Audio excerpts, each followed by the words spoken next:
Vicky pros கோச்சார prediction ஃபாலோவர்ஸுக்கு இனிய நல்வாழ்த்துக்கள். சிம்மராசிக்காரங்களுக்கு இந்த நவம்பர் 10ஆம் தேதியிலிருந்து நவம்பர் 16ஆம் தேதி 2025 வரைக்கும் எந்த மாதிரியான கோச்சார பலன்கள் இருக்குது அப்படின்னு பார்த்தீங்கன்னா, ராசிநாதன் 3ஆம் இடத்துல மறைஞ்சிருந்தாலும் கூட அவர் 24 டிகிரியில் திங்கக்கிழமை காலையிலே பார்த்தீங்கன்னா 24 டிகிரியில் இருக்கிறாரு. அப்போ அது நிச்சயமா நீச்ச அமைப்புகள் அப்படின்ற மாதிரி வராது. கூடுதலாக சுக்கிரனுடைய வீட்டில் இருக்காரு.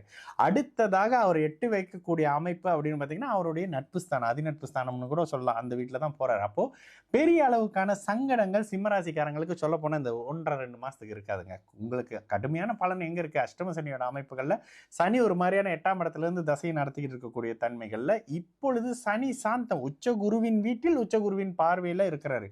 வீடு கொடுத்த குரு ஒரு அளவுக்கு வக்கர நிலையில இருந்தாலும் கூட இந்த இடத்துல சனி சுபத்துவம் அடைவார். அப்ப சனியின் தாக்குதல்கள் கொஞ்சம் குறையுங்க. வேலை இடத்துல இருந்து வந்த மன அழுத்தங்கள் படிப்படியாக குறைய ஆரம்பிக்கும். உங்களுக்கு ப்ரெஷர் கொடுத்துக்கிட்டு இருந்த மேல அதிகாரிகள் ஆஃபீஸர்கள் அப்படியே மெதுவாக காணாமல் போகக்கூடிய அமைப்பு, இல்லை அவங்களுக்கு ஏதாவது பிரச்சனைகள் அப்படி இப்படின்னு சமாளிக்கணும்ன்ட்டு அவங்க அந்த பக்கம் ஃபோக்கஸ் பண்ணுற மாதிரியான விஷயங்கள், கணவன் மனைவி உறவுகளில் 3வது நபருடைய தொடர்புகள் இருந்து வந்த விஷயங்கள் மெதுவாக விலகக்கூடிய தன்மை. சிலருக்கு இந்த காதல் அமைப்புகள் முற்றிலும் அப்படியே இல்லாமல் இல்லைங்க நம்ம வாழ்க்கை துணை இல்லைங்க அப்படின்ற மாதிரியான நிதர்சனத்தை புரிய வைக்கக்கூடிய ஒரு வாரமாக கூட இருக்கலாம். இந்த வாரத்தில் பெருசாக சந்திராஷ்டம அமைப்புகள்லாம் உங்களுக்கு இல்லை அப்படின்னாலும் கூட அஷ்டம சனியின் தன்மைகள்ல யார் உங்களோட இருக்கணும், யார் உங்களோட இருக்கக்கூடாதுன்ற மாதிரியான சில தன்மைகளை செய்யக்கூடிய அமைப்பு.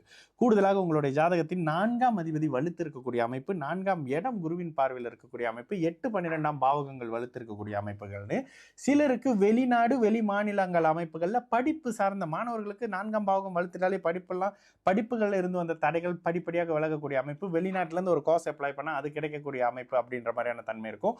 வீடு வாகனம் எதிர்பார்த்துட்டு இருக்கக்கூடிய சிம்மராசிக்காரங்களுக்கு அப்ளை பண்ணிக்கிட்டு இருக்கேன் நல்ல ரெஸ்பான்ஸ் இல்லைங்கன்னு நினைக்கிறவர்களுக்கு கூட இப்ப கட்டிடத்தால் லாபம் வரக்கூடிய அமைப்பு, 4ஆம் பாவகமே ஓரளவுக்கு சுபத்துவமா இருக்கக்கூடிய தன்மைன்னு, வீடால் கடன் உருவாகக்கூடிய அமைப்பு, வாகனத்தால் உங்களுடைய வீடு வாகனம் தன் சுகம் படிப்பு மாதிரியான அமைப்புகளுக்கு சிலருக்கு கடன் வரக்கூடிய அமைப்பு, சிலர் கடன் வாங்கி திருமணம் மாதிரியான அமைப்புகளை ஏற்பாடு செய்யக்கூடிய தன்மை இருக்கும். திருமணங்கள் அமைப்புகளுக்கு 6-8 தசாபுத்தி இல்லாத நிலையில ஓரளவுக்கு திருமண அமைப்புகளை பண்ணலாம். இந்த மாதிரியான விஷயங்கள்ல வெளிநாடு வாய்ப்புகள், வெளிநாட்டிலிருந்து வேலை வரக்கூடிய அமைப்பு அத்தனையும் வரக்கூடிய ஒரு காலகட்டமாக இருக்கும். இந்த வாய்ப்பை நன்கு பயன்படுத்திக்கக்கூடிய ஒரு காலகட்டமாக சகல தரப்பு சிம்மராசிக்காரங்களுக்கும் இந்த நவம்பர் 10ஆம் தேதியிலிருந்து நவம்பர் 16ஆம் தேதி வரைக்கும் நிச்சயமாக